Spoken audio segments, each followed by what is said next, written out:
Menurut saya prinsip untuk tidak menjadi pahoga. Saya selalu ingat, jangan, kadang-kadang anak-anak muda zaman ini waktu dikasih tugas dia akan bertanya dulu, saya dibayar berapa? Cepet dulu. Cepet dulu. Nah, jadi menurut saya itu yang saya coba hindari dan saya nggak lakukan waktu itu dan berkahnya datang dengan pengetahuan pabrik yang begitu banyak, luas, dan relasi dengan orang pabrik yang berbeda-beda lokasi membuat saya jadi punya banyak teman di Indosemen gitu. Pemimpin itu kan seperti law of the reality itu kan penutup kayak ini mah. Kalau kita tutup di sini, anak-anak kita paling bisa sampai sini aja udah. Tapi kalau kita tinggiin tutupnya, gelas kita yang makin tinggi, anak-anak kita makin terus bisa tumbuh. Ya kan? Menurut saya itu hal yang penting banget.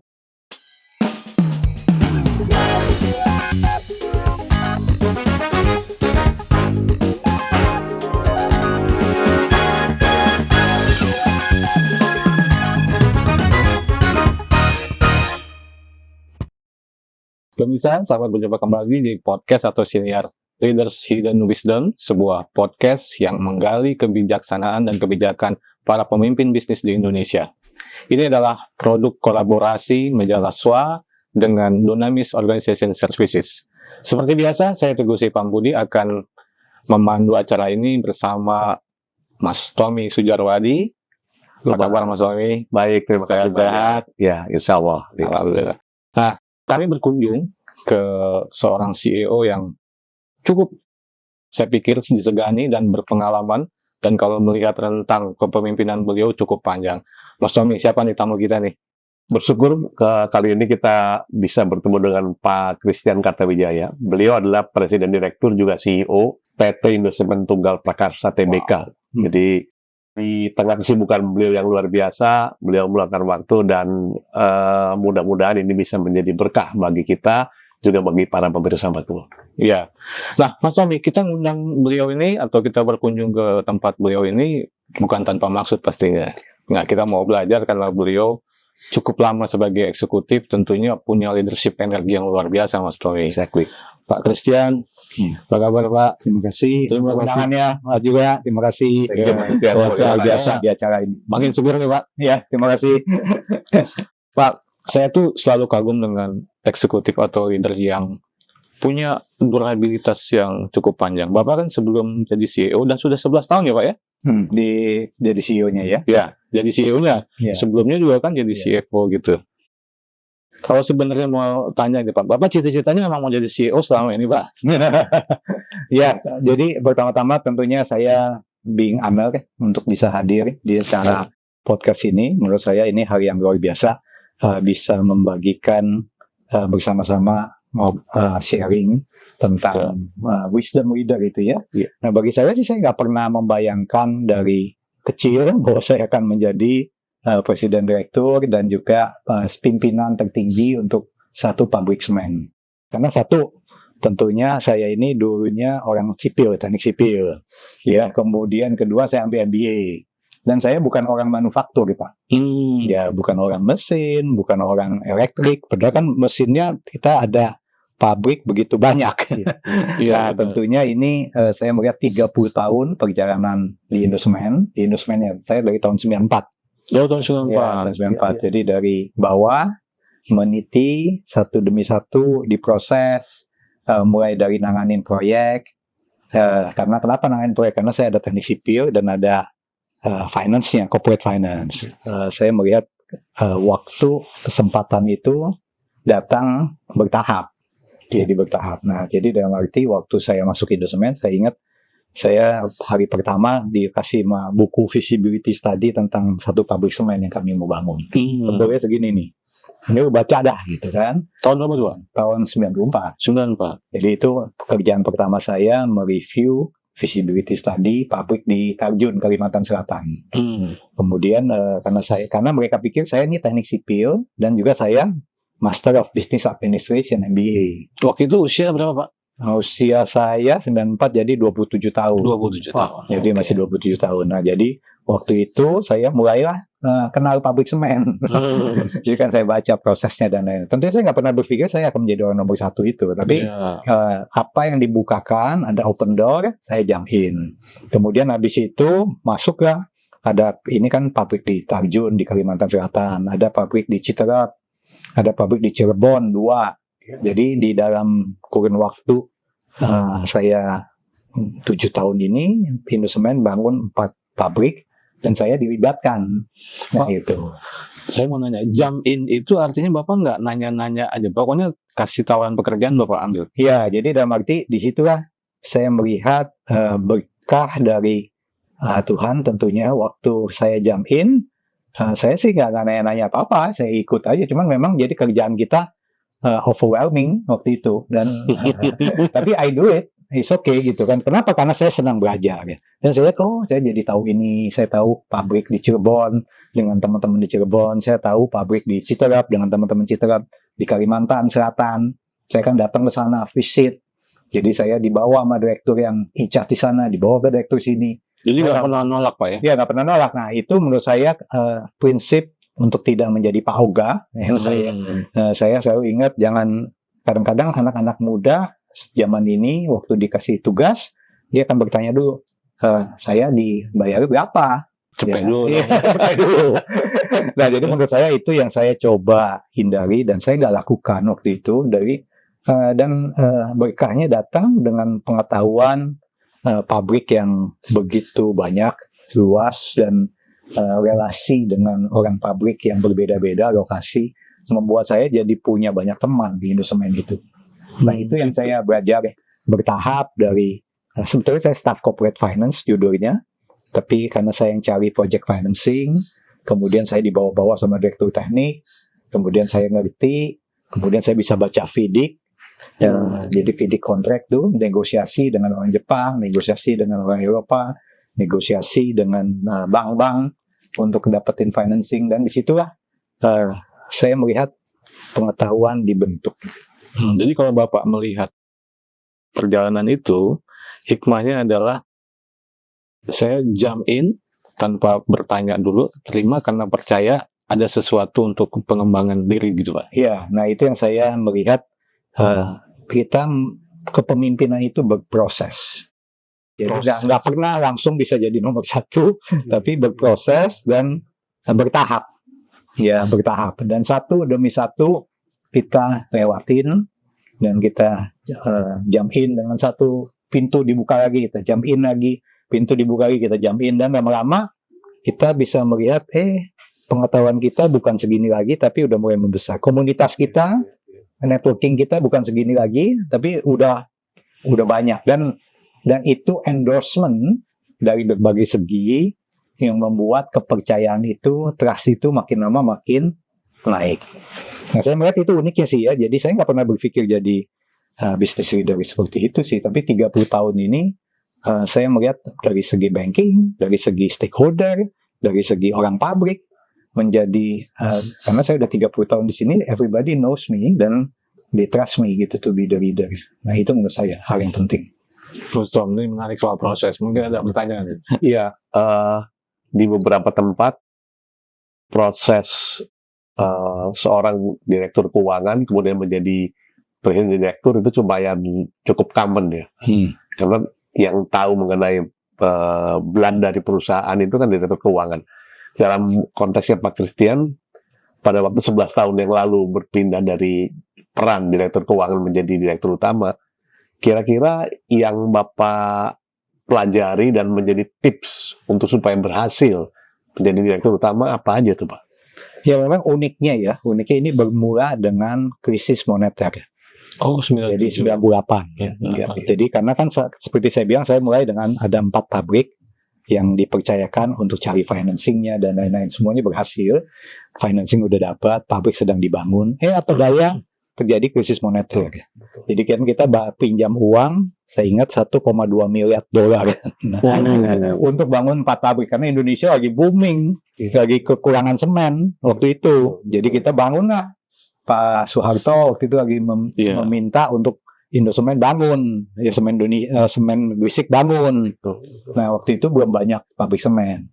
Nah sudah bangun, 1,2 miliar pinjam duit, uang dari 2.000 perak menjadi 15.000. Karena kan krisis moneter, jadi 7 kali lipat utangnya.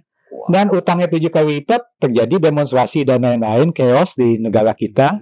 Semen yang tadinya 90% utilization turun jadi 40%. Gitu. Nah, jadi di sininya ngedrop, di sininya naik 7 kali lipat.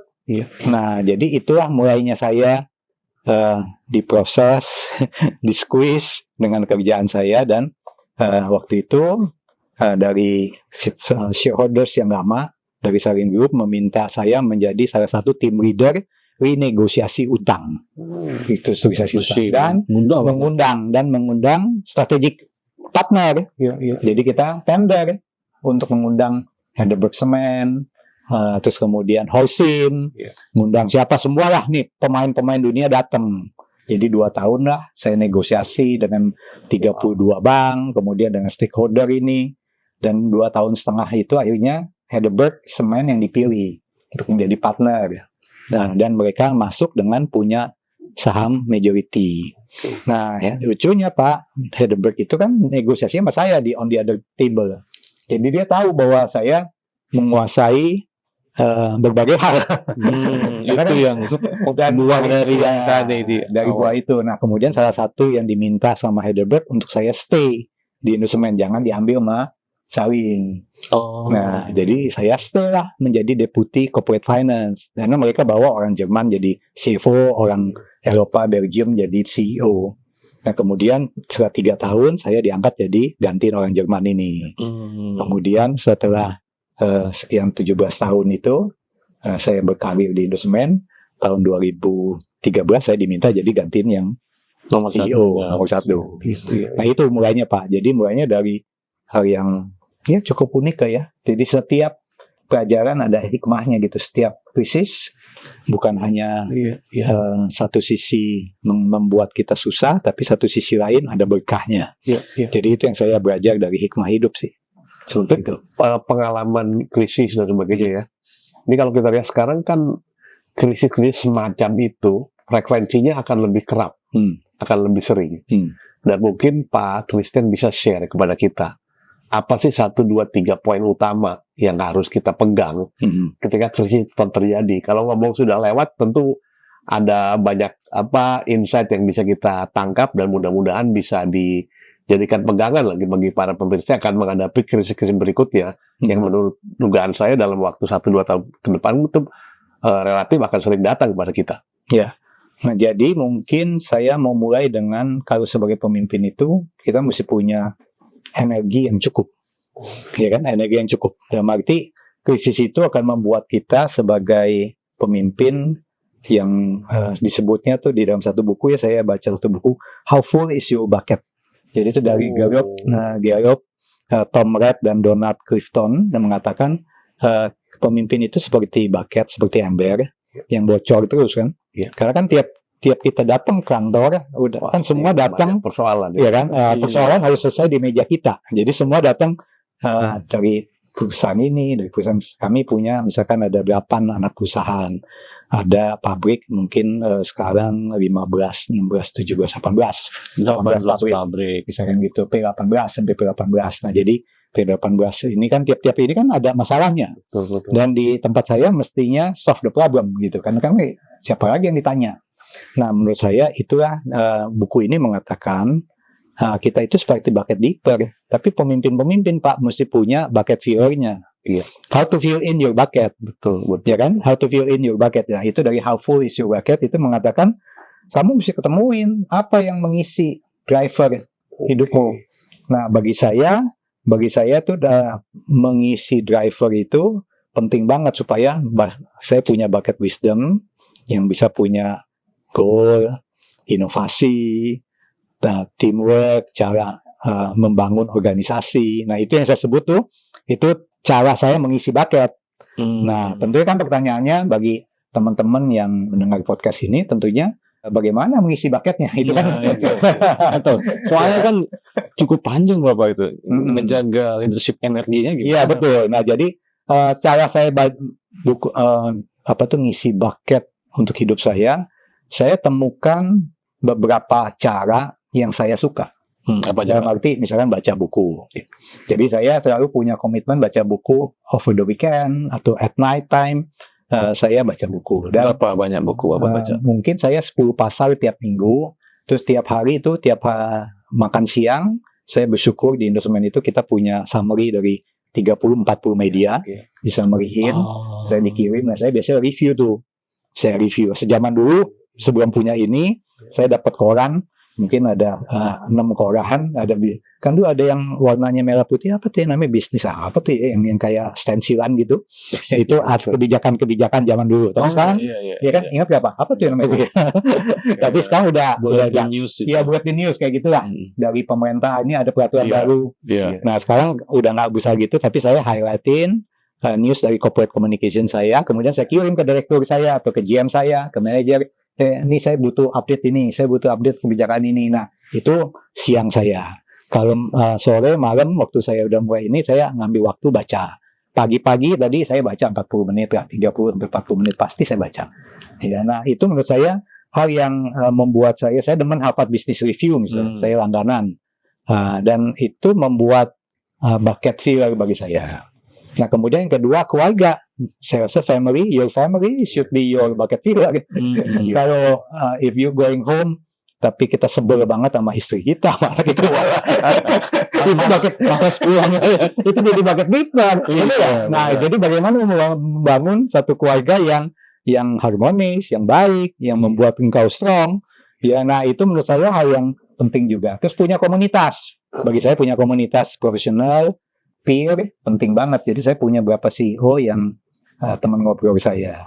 Jadi misalkan beberapa CEO dari Adaro Group, ya CEO dari UT, Astra, kemudian CEO dari yang tempat lain. Nah, jadi frequently kita ketemu, kayak kemarin saya baru ketemu dengan teman saya di CEO di UT, ya kita ngobrol.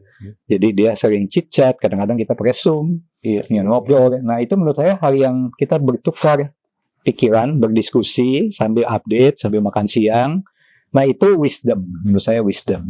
Dan another one ya tentunya podcast, ya IG, kita bisa mendapat insight, hal-hal yang seperti itu.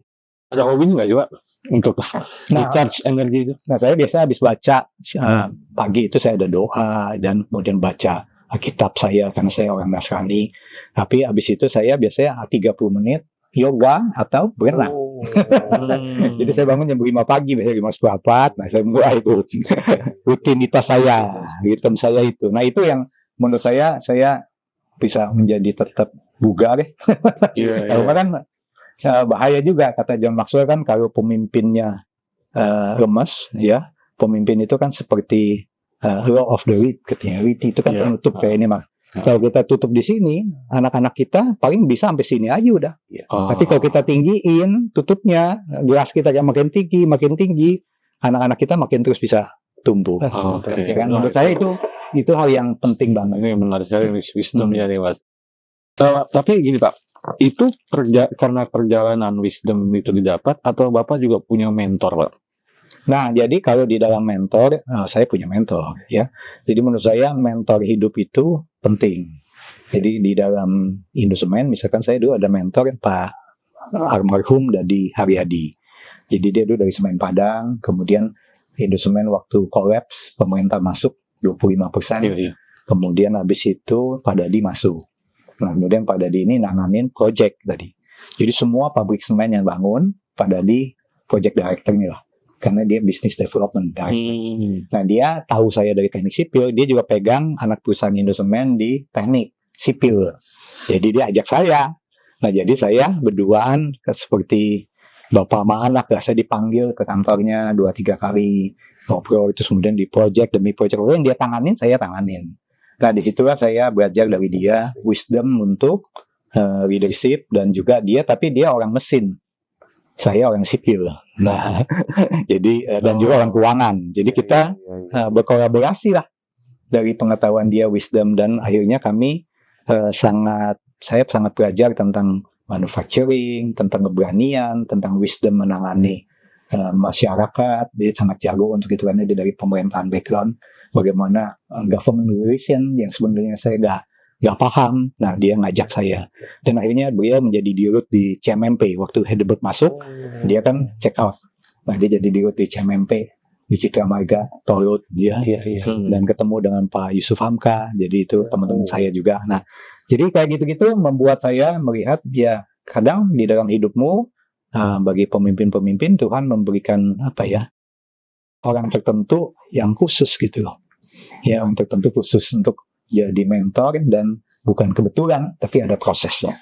Right. Ya. Oke. Tadi disinggung juga sama Pak Kris ya bahwa salah satu sumber charging energy itu family, ya. Dan kebetulan di Indosemen itu ada the six leadership style, diantaranya care, di mana di situ disebut secara khusus namanya kekeluargaan. Seberapa impactful Pak value ini diterapkan oleh seorang leader terhadap anggota tim, terhadap keseluruhan karyawan Indosemen supaya dapat bekerja sama, punya teamwork yang bagus dan peduli satu sama lain. Ya, nah jadi menurut saya care itu salah satu value yang saya rasa penting untuk setiap pemimpin di semen ini. Kan semen very tough dan very manual itu. Dia kayak pabrik lah jalannya. Jadi di tengah-tengahnya biasanya bagaimana mengatasi ini. Nah, saya coba dengan bertemu langsung dengan anak-anak muda, misalkan coffee time, ya. Jadi coffee time, kemudian habis coffee time itu mereka bilang, Pak, nih anak-anak muda biasanya nggak bisa pikir tanpa ada kopi. Nah, jadi katanya bagaimana punya coffee shop. Nah, jadi saya bikin coffee shop di pabrik. Kan setiap pabrik punya coffee shop. Di coffee shop 3 roda gitu ya. Jadi Harmoni 3 roda kita bikin. Kemudian ada tempat jogging, ada tempat itu. Nah, jadi kita terus ada jazz night, ya. Mereka ada macam-macam deh. Kita bikin acara macam-macam. Nah, saya kebetulan bisa main gitar, ya. Kadang-kadang saya ikut main, ya. Nah, jadi kemudian kita ada kayak class meeting. Jadi kalau ulang tahun Indosemen kita bertanding antar divisi. Ya, terus kita ada macam-macam karaokean. Jadi Indosemen Idol. Nah, menurut saya dengan begitu saya melakukan tiap kali saya ke pabrik, saya bisa ambil satu sesi, you can ask me anything. Ask me anything. Itu rutinnya. Nah, itu penting tuh. Jadi anak-anak muda kan berani nanya. Memang dia banyak demen. Mereka demen banget tuh ngobrol begitu, santai. Dan akhirnya itu menjadi yang tadi Pak Tommy tanya, masalah care itu, itu bukan teori, tapi mereka hidupi bersama. Jadi I know your name, dan juga untuk saya tahu dia ada di mana, udah cukup bagi dia tuh care yang besar. Ya, dan juga satu lagi dalam segi pekerjaan saya selalu mengatakan kalau ada kecelakaan kerja, division manager, para pabrik mesti datang ketemuin kecelakaan kerja. Nah, saya pernah ingat cerita saya tentang ini waktu saya jadi CEO 2-3 tahun, saya sempat feel overwhelming. Kenapa overwhelming? Karena banyak yang kecelakaan kerja. Banyak yang ada kena fatality. Meninggal ya. Jadi akhirnya waktu saya pulang saya ada di Jerman waktu itu, lagi rapat grup, ada yang meninggal satu. Pas pulang, saya langsung ngambil kereta, datang ke Purwokerto, visit keluarga yang meninggal. Leadership presence. Nah, jadi itu maksudnya felt leadership tuh ya. Saya bilang, waktu saya berhadapan dengan si istri yang kehilangan suami, istri itu cuma mengatakan, nah itu saya bawain mesin jahit. Kenapa mesin jahit? Karena dia cerita-cerita dia ngumpulin duit untuk beliin mesin jahit. Kan supaya jadi saya bawa mesin jahit. Terus kemudian diantar ke kuburannya. Terus dia nangis. Anaknya nangis. Terus disitulah saya merasa itu felt leadership yang sulit sekali bagi setiap pemimpin mendapatkan. Kalau kita udah berasa itu tuh pasti kita berjuang untuk safety first itu menjadi goal utama. Nah, itu menurut saya pemimpin mesti punya sampai ke situ tuh. Itu yang disebut care leadership. Iya. Terima kasih banyak. Menarik Pak Kris, tapi kita harus break dulu karena akan ada yang lewat berikut ini. Nanti kita lanjutkan pemirsa. Jangan kemana-mana.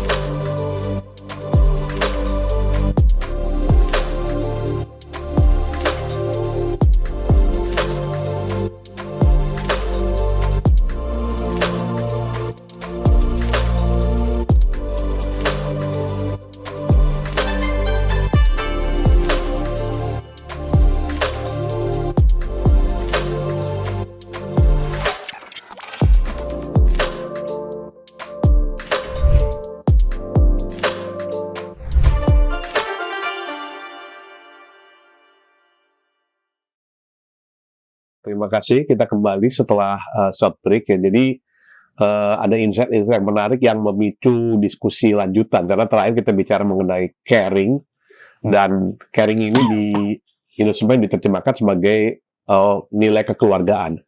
Dan sebetulnya nilai ini yang sangat dinantikan, didambakan, dan sangat diharapkan oleh generasi baru. Pak Christian boleh cerita nggak Pak? Ini tentu dalam rentang waktu 30 tahun Bapak berada di Indosemen sampai di top manajemen 11 tahun. Bapak ngelihat kan generasi baru berdatangan ke Indosemen.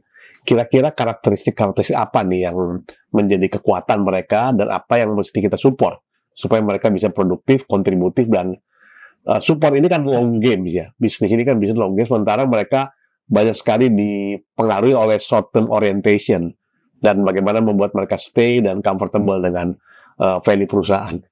Ya, jadi saya melihat generasi yang baru-baru ini, salah satu yang berbeda dengan generasi yang lain, berani berbicara, self-confidence-nya kuat, dan berani berargue, berani mencoba, dan nggak senang status quo. Jadi they want to do something different. Nah, itu menurut saya cukup unik. Tapi memang di dalam pabrik semen kadang-kadang dia harus memahami kenapa ada SOP, kenapa harus pasangnya begini. Betul. Karena ada filosofinya, ada maksudnya yang buat pabrik kan waktu dia susun begini, alat mesti ini dulu, baru ini. Itu kan ada pelajaran bertahun-tahun yang membuat supaya nggak gas leakage, supaya nggak burn, nggak kebakar. Tapi kadang-kadang anak-anak muda itu melihat simpelnya dan they think they are expert enough gitu setelah 2 tahun 3 tahun. Jadi they change it. Nah, itu membuat kadang-kadang konflik antara direktur teknik saya yang sudah 70 tahun dengan dia yang baru masuk 3-4 tahun. Terus pas kita visit, why kok begini? Why you do that? Ya, because I think it's better. Nah, ya kan? Nah, ini maksud saya ini mesti dijembatani antara kemauan untuk, kan asal orang dulu malah susah. What you say, what I do, gitu kan. Jadi asal bapak senang. Nah, if you don't ask me, I don't do anything. Nah, itu ada juga generasi X dan Y yang begitu ya. Tapi di generasi ini, milenial ini, is very unique. Nah, jadi saya selalu mengatakan, you have a very strong confidence, you have a very strong heart to do change, is very good. Tapi sekarang mesti banyak baca, lihat SOP-nya, lihat filosofinya. Nah, ini mungkin yang mesti dipadukan. Jadi belajar dengan mentor dan lain-lain. Nah, itu yang membuat saya di Indosemen ini, saya melihat nggak cukup nih functional team, functional organization. Jadi kayak seperti command and control ya. Tapi mesti diubah sedikit, Pak. Jadi kan Pak Tommy kan dari Dynamics Organization kan mungkin mempelajari. Saya punya namanya not only the command and control organization, tapi saya punya namanya project team dan punya process team. Jadi ini ada 3 macam organisasi di Indosemen. Nah, jadi if you do day-to-day operation, kamu di pabrik mana? Pabrik di Citerep, nanganin satu pabrik sebagai apa? Mechanical department. That's fine. That's your command and control. You have to do it. And you have a commandernya di atas. Tapi I assign you to do the project.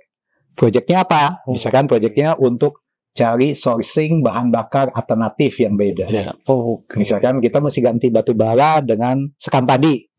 Nah, kita sourcing. Jadi you go out ke Jawa Tengah, ke Jawa Barat, lihat itu tes hasilnya bersama-sama orang finance, bersama-sama orang business development, bersama-sama dengan orang legal, jadi satu tim. Nah, ini indahnya project team karena mereka jadi nggak bosen. Kan anak saya juga gampang bosen. Jadi mereka kayak entrepreneur. Nah, jadi jangan cepat-cepat ubah di pabrik nanti bisa kebakaran hebat. Tapi yang di sini inovasi lah. Gimana tuh cara datengin sekam padi? Gimana ngepresnya? Gimana cara memanfaatkan sampah? Saya bawa ke Bantar Gebang, misalnya anak-anak muda, ya kan, dan saya bawa yang tim teknis juga, dan mereka berpadu. Dan ada mentornya di project team. Jadi direktur teknik saya, project owner-nya, terus ada yang seniornya jadi tim leader-nya. Jadi mereka berkolaborasi. Itu namanya project team, Pak. Nah, terus satu lagi ada proses team. Nah, di Indosemen, jadi proses team ini kan kita tetap manufacture ya. Asal manufacture itu kan berproses dan ada namanya excellence process Kaizen. Bahasa di Japanese concept. Jadi we have to see the process day by day, makin lama makin perfect, jalan terus gitu loh. Nah, ini yang menurut saya proses ini penting nggak? Proses penting. Kita punya production excellence, logistic excellence, kemudian working capital excellence, kemudian people excellence. Nah, itu maksud saya semua penting nggak? Penting. Kenapa? Karena kalau misalnya production excellence ini terdiri bukan hanya orang pabrik, dia nggak bisa excellence pabrik kalau purchasing saya belinya materialnya yang jelek. Jadi dia orang purchasing ada di situ. Jadi dia nggak bisa excellence kalau finance saya bayarnya nggak tepat, barang nggak datang. Jadi setiap kali ini namanya KPI, kita bentuk KPI kan Pak, benchmark, nah database. Nah, apa tuh namanya dashboard KPI, key performance indicator. Jadi begitu ini warna kuning atau merah, why? Nah ini ada root cause-nya. Mungkin dari berbagai divisi. Nah itu processing. Nah, jadi di Indosemen ini, kalau anak-anak muda bekerja di Indosemen, mereka akan punya 3 topi. Dia terlibat di day to day, sebagian besar, tapi dia mungkin once every week mereka meeting dengan tim projectnya, once every month mereka meeting dengan proses, mengevaluasi. Dan akhirnya mereka menjadi, hopefully, mereka menjadi expert engineer, menjadi entrepreneur kecil-kecilan, dan menjadi seorang yang melihat proses sabar ya. Betul. Menurut saya itu penting nggak? Penting banget di pabrik semen. Nah, menarik. Jadi satu karyawan punya multiple role siapa ya? Betul. Semakin kamu baik, semakin kamu dipercaya. Jadi saya selalu mengatakan nanti project team ini kan saya punya 82 project team tahun ini. Jadi tiap bulan mereka presentasi ke saya 5 project team. Jadi misalkan begitu. Nah, jadi project team leader yang presentasi dan di depan banyak direksi yang lain kan, dan mereka tentunya berinteraksi di situ, presentasi, meyakinkan kita, mengevaluasi, dan bagaimana mereka menghadapi tekanan, menjual ide. Menurut saya itu yang saya nilai. Dan saya selalu bilang sama anak-anak muda saya, kalau mukamu saya sudah kenalin, itu tanda-tanda baik. Kalau namamu saya sudah sebut, artinya itu tanda yang sangat baik. Kalau kamu udah saya pindah-pindahin ke sana kemari, itu namanya udah angka positif. Nah itu, jadi bersyukur. Dan yang merasa overwhelming, bersyukur saya bilang. Nah ini menarik Pak, kalau melihat anak-anak muda sekarang, dan tadi kan Bapak tadi kalau udah disebut berarti beruntung ya. Itu kalau Bapak melihat karyawan Bapak yang katanya kan pemimpin juga harus melahirkan pemimpin. Bapak kalau melihat orang itu, apa sih yang Bapak lihat bahwa ini anak bisa bisa berkembang lebih jauh gitu? Ya, saya rasa people skill itu sesuatu yang setiap pemimpin mesti punya. People. Jadi pick people ya. Mengambil orang itu, melihat, bertemu, ngobrol, dan kita kurang lebih bisa membaca hatinya gitu ya. Talent scout ya. Nah, itu yang menurut saya biasanya melihat kesan pertamanya, how do they react gitu ya. Nah, kemudian habis itu bagaimana saya assign biasa di project team biasanya. Jadi kalau ketemu impress untuk penampilan, kemudian saya assign di dalam project team. Dan project team kan bukan hanya saya yang komen, betul, tapi the project team. Orang ini males Pak, gak pernah datang. Orang ini omong doang, ya kan? Orang ini NATO, no action, talk only, ya kan? Gitu. Nah itu jadi saya tahu dari mana? Dari project team leadernya, dari project ownernya, kan jadi nanti konfirmasi. Iya, betul. Nah jadi penilaian saya dikonfirmasi.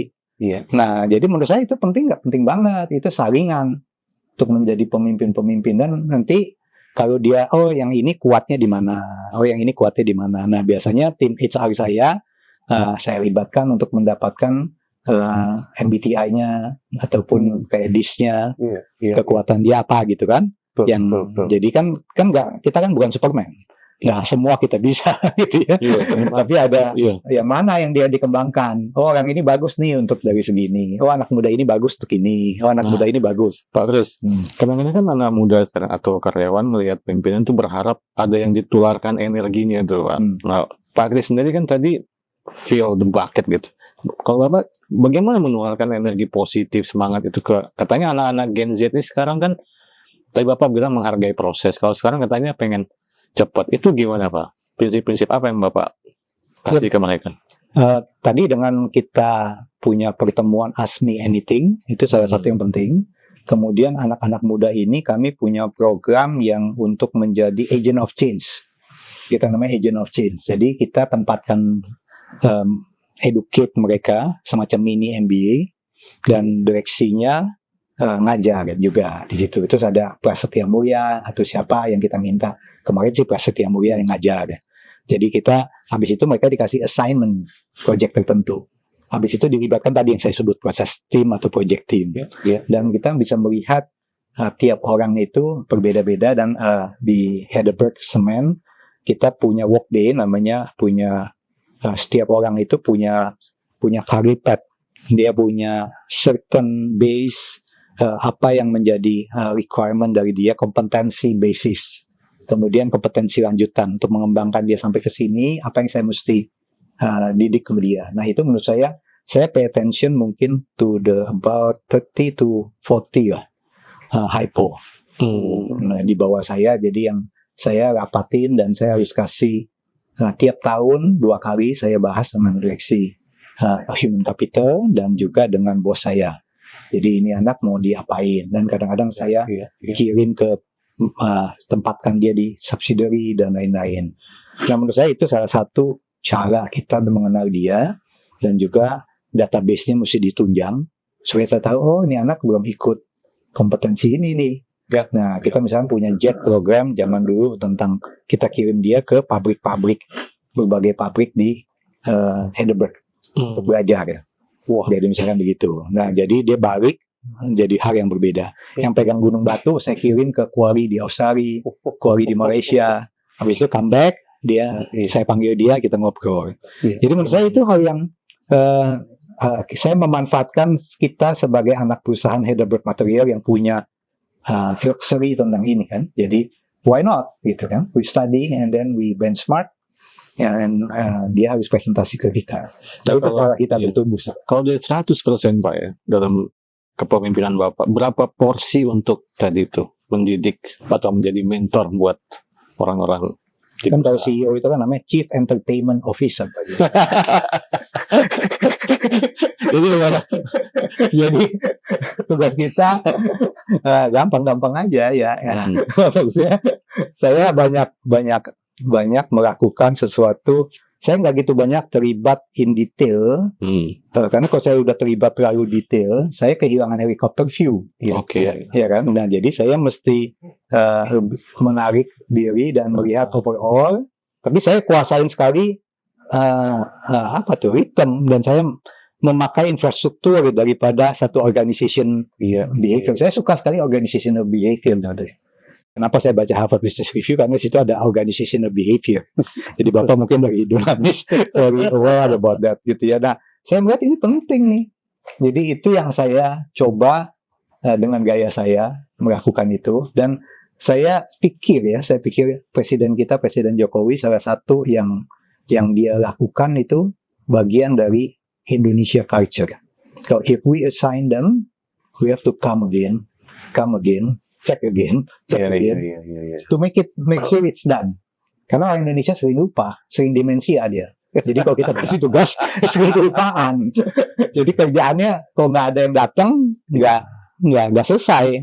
Nah, itu yang menurut saya betapa pentingnya punctuality. Oh, by the way, tadi satu mentor lagi yang saya belum sebut itu ada Dr. Schaeffer, Dr. Bernd Schaeffer. Itu chairman saya di Heidelberg. Kenapa saya suka sama dia? Orangnya very punctual dalam arti apa? Kalau kita ngobrol, meeting sama dia, 1 jam keluar minutes of meeting di handphone saya, di email tentang to-do list saya. Jadi beliau yang bikin. Iya, jadi mereka pakai diktafon. Kan dia orang lebih tua dari saya ya. Jadi dia pakai diktafon. Jadi dia summary-in apa yang di meeting. Terus dia sekretarisnya kayak 24 jam begitu. Nah, itu amazing saya tuh. Jadi betapa penting minutes of meeting dikontrol sama CEO. Di Indonesia kan jarang. Ini corporate secretary yang itu. Nah, saya lakukannya sama. Corporate secretary saya buat minus, tapi saya yang kontrol. Nah, itu menurut saya hal yang penting. Karena minutes of meeting adalah keputusan bersama kita. What you do. Nah, itu Kalau kita pegang itu, nah itu yang saya belajar dari dia, si punctuality. Wah, he's very sharp untuk punctuality dan dia ingat. Lu janji gue tanggal sekian. Jadi begitu luar biasa. Dan dia ingat ulang tahun saya, dia ingat tanggal-tanggal tertentu. Dia kadang-kadang telepon saya. Sampai sekarang dia udah jadi komisaris utamanya, bukan jadi dirut di Heidelberg, tapi dia masih mungkin setahun 2 kali kontak saya. Ya, menurut saya itu hal yang personal, ya, kekeluargaan, tapi punctual. Seorang CEO mesti punya itu tuh, mesti punya punctuality, dan saya jarang sekali birokrasi sih. Saya nggak punya ajudan, nggak punya jadi karyawan mudah mengakses. Iya, itu menurut saya agak gitu penting asal menurut saya ya. Portofolio segala macam tuh Good. tebas saja itu asal saya sih. Ya, yang penting get things done. Ya, Get things done. Iya, get things Jadi- done. Iya. Jadi execution ya. Iya. Pak Kris tadi Pak Kris sempat menyinggung ya. Jadi mentor Pak Kris itu ingat ulang tahun Pak Kris. Tadi juga Pak Kris menyebut ada 30-40 hypo. Tanpa menyebut namanya lah Pak. Bisa nggak Pak Kris cerita? One of the hypo yang menurut Pak Kris itu apa ya? A good talent, a great talent. Terus apa behavior yang bersangkutan yang menyebabkan Pak Kris ingat ini talent ini akan menjadi future leader. Tanpa menyebut namanya, we want to listen to the story Pak. Jadi yang pertama integritas. Menurut saya integrity is everything gitu ya, very important. Dia punya integritas. Dia say yes untuk yes, say no untuk no gitu ya. Menurut saya itu penting. Dan kemudian dia jujur, honest, dan tidak pikir untuk kepentingan diri gitu kan. Jadi itu yang penting bagi saya. Jadi integrity is one of the most important feature ya, untuk saya. Yang kedua baru tentang dia punya disiplin, ability, itu menurut saya itu bisa dibentuk. Tapi kalau integrity itu sesuatu yang Foundation. Iya, foundation. Dan kadang orang itu gini, kalau udah dapat satu privilege nanganin sesuatu, dia udah mulai pikir gimana gue dapat untung ya. Dia pakai orang lain, bikin perusahaan dalam perusahaan. Nah, itu biasa saya tebas itu. Ya setinggi apapun saya tebas itu ya.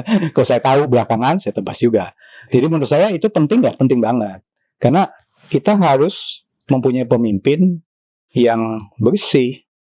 Nah, jadi kebersihan hati itu penting salah satunya. Nah, kemudian habis itu saya mulai tadi yang saya sebut, dia nggak hitung-hitungan dan dia coba lakukan, terus dia disiplin dan bisa membuat get things done, berani mengeksekusi dan salah satu yang penting juga saya melihat kadang-kadang pemimpin yang baik itu mencatat.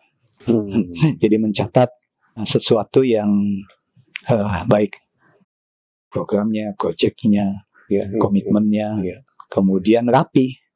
Kadang-kadang kerapihan itu rapi dalam arti business administration dan lain-lainnya. Mestinya itu kriteria yang satu lagi. Dan dia jadi waktu ketemu sama orang tertentu, kemudian dia bikin summary, gitu kan, terus dia report ke saya. Nah, terus habis itu dia report sama saya, Pak, ini ada option ini, option ini, option ini. Ya, nah jadi terus saya selalu saya balas sama dia, what do you think your best? Saya sih pikirin ini, what do you think Pak? What do you advise? Nah, terus saya panggil. Nah, jadi menurut saya itu hal yang impress me lah. Tadi pagi sebelum saya kesini ada yang Pak, can I talk? Oke, dia mau ketemu orang siang ini, dia butuh wisdom gitu kan. Nah, jadi dia udah ngobongin saya, dia udah kirim email, jadi backgroundnya saya tahu. Menurut saya itu salah satu membuat saya comfortable, percaya bahwa dia sudah reconsider berbagai option dan dia tahu what he said dan I can trust him gitu. I can trust him. Ini soal getting things done ini kan berarti kan execution-nya the best ya. Cuma kadang-kadang dalam proses orang suka pengen quit gitu. Selama Pak Kris dari awal sampai sekarang itu kan kayaknya nggak pernah quit nih dari satu tantangan. Itu gimana? Apa Bapak melihat juga itu apa ada satu fenomena itu di kalangan anak-anak? Ini a good question. Jadi salah satu buku yang saya baca judulnya Adversity Quotient. Itu Paul Stotz. Nah, dia mengatakan di dalam menghadapi kesusahan, kesulitan, ada 3 tipe orang. Yang pertama, tipe orang yang baru menghadapi kesusahan dikit, sudah menyerah. Itu namanya the quitter. Twitter. Ya, jadi itu istilahnya the quitter. Saya suka dengan buku itu, dan saya baca, sudah selesai, dan saya pikir, oh iya, kenapa ya? Apa tipe the quitter ini? Tipe the quitter ini menikmati zona nyamannya. Jadi nyerah gitu Pak ya. Ya, dan dia waktu diusik zona nyamannya, dia akhirnya give up. Nah, anak muda banyak berhenti jadi the quitter. Ya, waktu the quitter, dia sulit berrelasi dengan teman-teman kerjanya. Dia sulit mungkin mendapatkan tugas tertentu, atau dia sulit menghadapi bos yang not ideal, gitu ya. Dan akhirnya he quit, she quit, gitu ya. Nah, jadi oke, itu the quitter. Nah, yang kedua, the campers. Orang yang cepat puas. Jadi baru naik sedikit, ya, kemudian dia udah buka tendanya, dan waktu saya, ini bukan ini, yuk climb again. Oh, I'm good enough, Pak. I don't need. Saya nggak ngoyo, Pak. Gitu kan. Tapi dia belum menjadi the best version of him. Gitu. Oke. Jadi istilahnya saya, you are not your best version yet. Saya ada potensi ya. Jadi kayak kalau kita di tes MBTI dan DISC kan ada, dia baru sini, baru 60%. Masih banyak ini ya. Dia potensi to go to the direction. Tapi they don't dare to jump in. Nah, menurut saya ini salah satu yang istilahnya the campers. Campers. Nah, tapi ada juga yang jadi, mestinya kita jadi the climbers. Jadi, oke, sepanjang masih ada jalan, kita masih menapak. Tapi memang, sometimes you have to say enough is enough. Ada juga yang tidak mengukur diri. Dia pikir, I can go there. Padahal saya bilang, you are good enough. Nah, itu kadang-kadang cukup susah itu ya. Jadi itu susah. Nah, jadi di dalam organisasi, we have to be wise untuk melihat, am I good enough for this, or I still have a room to grow, or that's good enough. Nah, itu menurut saya kita mesti punya bijaksana untuk memutuskan itu. Ini menarik banget, tapi sayang banget nih kita dibatasi waktu. Tapi tadi yang apa namanya, saya pikir soal the quitters, the campers dan the climbers itu message yang sangat menarik tuh kemarin.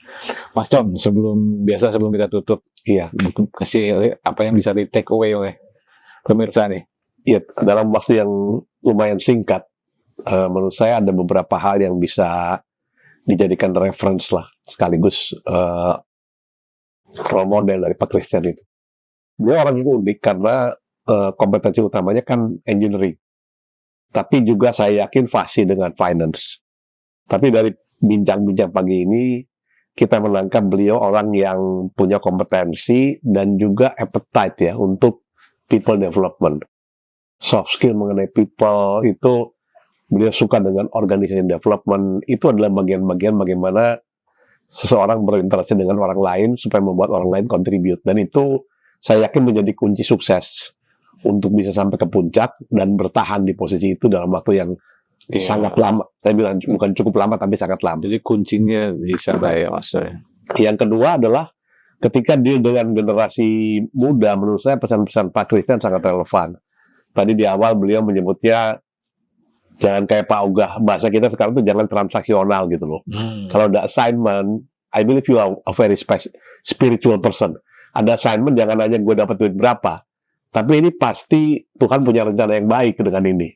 Karena beliau membuktikan dalam waktu 30 tahun, assignment itu justru membuat beliau itu climbing up ke posisi yang lebih tinggi. Krisis moneter yang harusnya menjadi orang itu merasa traumatik kalau sekarang itu jadi proses pembelajaran untuk menjadi, malah saya lihat ini perpindahan karir dari project management menjadi financial expert gitu. Dan yang gak kalah penting adalah saya waktu melihat Indosement Leadership Style, I believe you are the person that living that values. Cerita mengenai care itu sangat menyentuh. Tadi cerita-cerita mengenai bagaimana memberi kesempatan orang bicara itu open, komunikasi yang two-way communication, trust atmosphere, good listener, dan collaboration. Dan mungkin yang gak kalah penting buat kita adalah message bahwa if you want to go to the top, mesti punya appetite baca ya. Karena saya yakin apa-apa yang jadi insight beliau itu selain pengalaman hidup, tapi referensi-referensi yang beliau baca itu menurut saya sangat mencerahkan. Itu saya tangkap. Terima kasih banyak Pak Christian. Iya, betul. Menarik. Terus sebelum kita tutup, barang ini saya yakin pemirsa mau dengar closing statement dari Bapak nih, Pak. Oke, jadi saya mungkin mau close dengan satu teori lagi yang lain yang saya baca, Pareto teori. Mungkin udah banyak yang dengar 2080. Ya. Jadi saya pikir sebagai hadiah akhir tahun bagi teman-teman yang generasi muda, mungkin coba pikirin what kind of 20% of your return hidup yang kita mesti memanage dengan baik. Ya. Karena begitu 20% kita manage, menurut teori ini, you enjoy the 80% result. Sometimes kita spend 80% tapi hasilnya dikit. Kenapa? Karena kita nggak fokus yang menjadi key utama. Bagi saya 20% itu misalkan saya banyak mencatat, saya selalu bawa notes kecil, insight, to-do list. Kalau saya kunjungan ke pabrik, saya dengar orang anak muda maupun kepala pabrik, saya catat. Menurut saya itu hal yang simple. Itu saya punya, tadi saya sharing di awal, waktu doa, waktu reflektif, waktu open mind, dengan baca buku, dengan menyerap, dengan menyegarkan jiwamu, untuk bisa, dan juga dengan fisik, tentunya olahraga yang cukup, dan akhirnya mendapat imagination. Jadi menurut si Dr. Reeves di Harvard Business Review itu waktu pandemi, how important the imagination. If you don't have any new things, new minds, new imagination, you dying, katanya sebagai pemimpin. Nah, menurut saya itu penting sekali mendapatkan imagination. Dan ketiga, berani mencoba hal yang kecil, to degree change. Kalau udah ada insight itu, trial dengan small project team, trial dengan lebih bigger, dan akhirnya you can see buah-buahnya, hasilnya akan mengikuti gitu. Jadi itu orang pabrik selalu ingat, kalau proses baik, dengan ditata dengan baik, dengan disiplin, pasti ujungnya baik. Itu yang saya percaya, Pak Teguh. Dan tadi tidak boleh quit ya. Iya. Iya, jangan menjadi the quitter, jangan menjadi the campers yang cepat puas, tapi tetap menjadi the climbers. Oke. Nah, ini pesan yang terakhir. Jadilah the climbers, orang yang tidak pernah puas karena potensi akan selalu terbuka buat mereka yang ingin maju selangkah demi selangkah. Pak Kris, terima kasih banyak. Mas Tommy, terima kasih banyak. Terima kasih banyak. Pemirsa, demikian perbincangan kami dengan Pak Christian. Sampai jumpa di pertemuan berikutnya dengan narasumber yang tidak kalah menariknya. Salam.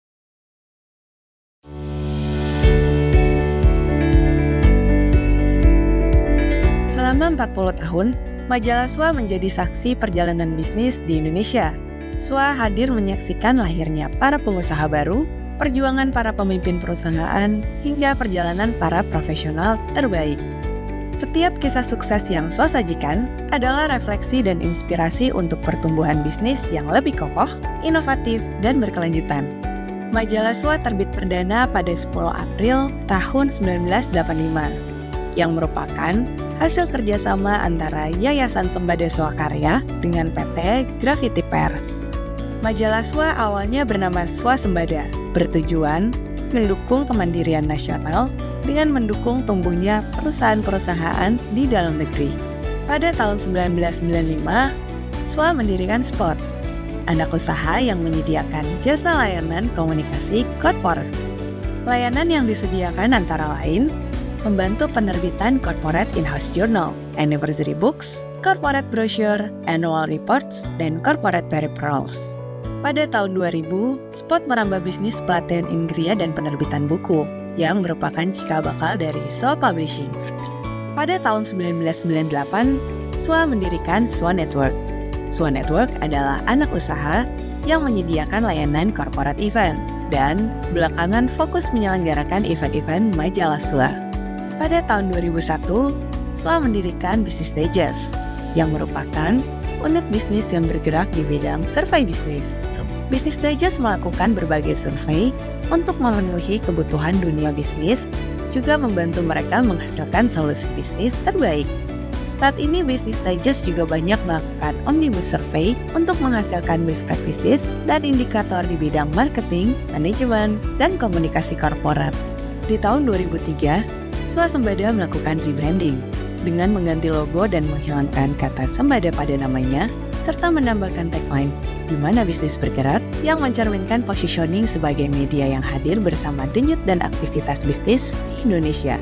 Sebagai media yang bertekad memberikan solusi dalam pengelolaan bisnis, memasuki milenium 2000, SWA banyak melakukan survei-survei, assessment, dan pemeringkatan untuk memvalidasi pengelolaan perusahaan-perusahaan di Indonesia, dan tentunya agar mendapatkan best practices yang bisa dijadikan benchmark dan sumber inspirasi kalangan bisnis.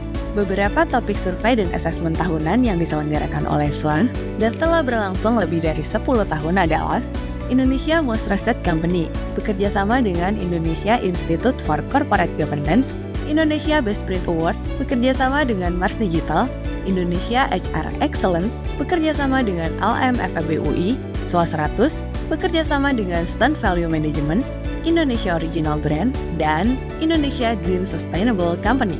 Selain diangkat sebagai sajian utama, hasil riset dan asesmen tersebut juga diangkat ke dalam conference and awarding, yang tentunya dikelola unit bisnis SWA, yaitu SWA Network. Pada tahun 2004, SWA menerbitkan majalah yang fokus membahas marketing dan komunikasi, yaitu majalah Mix Markom. Dalam perjalanannya, Mix Markom menyelenggarakan berbagai rekognisi dan anugerah untuk mensupport para profesional komunikasi dan marketing Indonesia, yang bertujuan untuk menciptakan program-program bermutu yang tentunya bisa dijadikan sebagai best practices di Indonesia, seperti Public Relation of the Year, Brand Communication Excellence, Markom and Corkom Dream Team, Product of the Year, dan Corporate Sustainability Initiative. Pada tahun 2005, SWA mengembangkan portal berita bisnis swa.co.id dan juga meluncurkan portal berita mix.co.id di tahun 2011 sebagai channel extension majalah Mix Markom. Seiring dengan perkembangan media sosial, kanal majalah SWA dan majalah Mix Markom pun diperluas dengan menghadirkan @SWA-Media Inc. dan @majalah_Mix Markom di platform Instagram, Facebook, YouTube, TikTok, dan LinkedIn. Pada tahun 2006, SWA melahirkan divisi penerbitan buku SWA Publishing yang mencetak buku-buku bermutu di bidang bisnis. Buku terbitan perdananya adalah Best CEO. Pada tahun 2010, pengelolaan SWA tidak lagi di bawah Yayasan Sembada Swakarya, tetapi di bawah PT SWA Media Bisnis. Pada tahun 2024, SWA meluncurkan podcast Biskom yang bekerja sama dengan LSPR Institute of Communication and Business serta podcast dari redaksi SWA. Podcast tersebut juga merupakan kanal ekstensi dari konten-konten di majalah maupun portal swa.co.id dan mix.co.id. Di tengah tantangan perkembangan teknologi digital yang mendisrupsi industri media, atas perkenan Tuhan Yang Maha Kuasa, SWA Media Group masih bisa hadir mendukung dunia bisnis Indonesia. Terima kasih yang tulus kami ucapkan kepada para partner yang telah berkenan mendukung kami hingga saat ini. Di tengah tantangan disrupsi digital, dukungan para partner menjadi sangat berarti bagi kami. Semoga kita bisa berjuang bersama menghadapi tantangan perubahan zaman di masa mendatang. Kami yakin kebersamaan dan semangat kolaborasi adalah kunci untuk menciptakan jejak perubahan yang lebih besar dan bermakna. Dengan tangan yang saling menggenggam, kita tidak hanya membangun hari ini, tetapi juga menapaki masa depan yang lebih gemilang serta penuh makna bagi dunia usaha dan masyarakat luas.